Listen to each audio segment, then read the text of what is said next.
पाहत आहात हा व्हिडिओ हडम येथील एक उत्कृष्ट शेतकरी श्री प्रवीण सुभाष भोरे यांच्या शेतातील आंबिया बार संत्र्याचा असून कोणत्याही रासायनिक खताचा वापर न करता त्यांनी या संत्र्याचे हे पीक घेतलेले आहे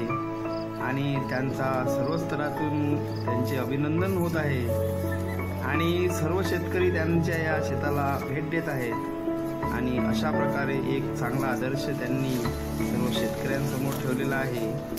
त्यांचे या आपल्या या शेतातून आपल्याला समोर हे आपण दाखवत आहोत,